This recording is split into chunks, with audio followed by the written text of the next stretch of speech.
Қайырлы күн, құрметті достар, қалайсыздар?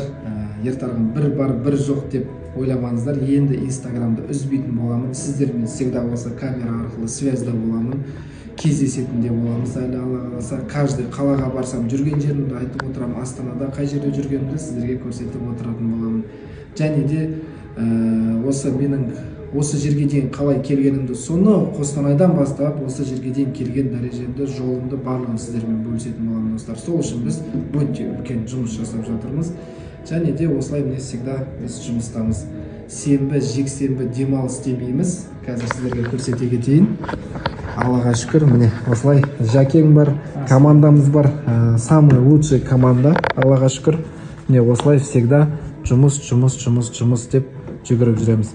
Қазір осы жас кезімізде жұмыс істеп, еңбектеніп, алдыға ұмтылуды тоқтатпаймыз. Алла қаласа, міне осындай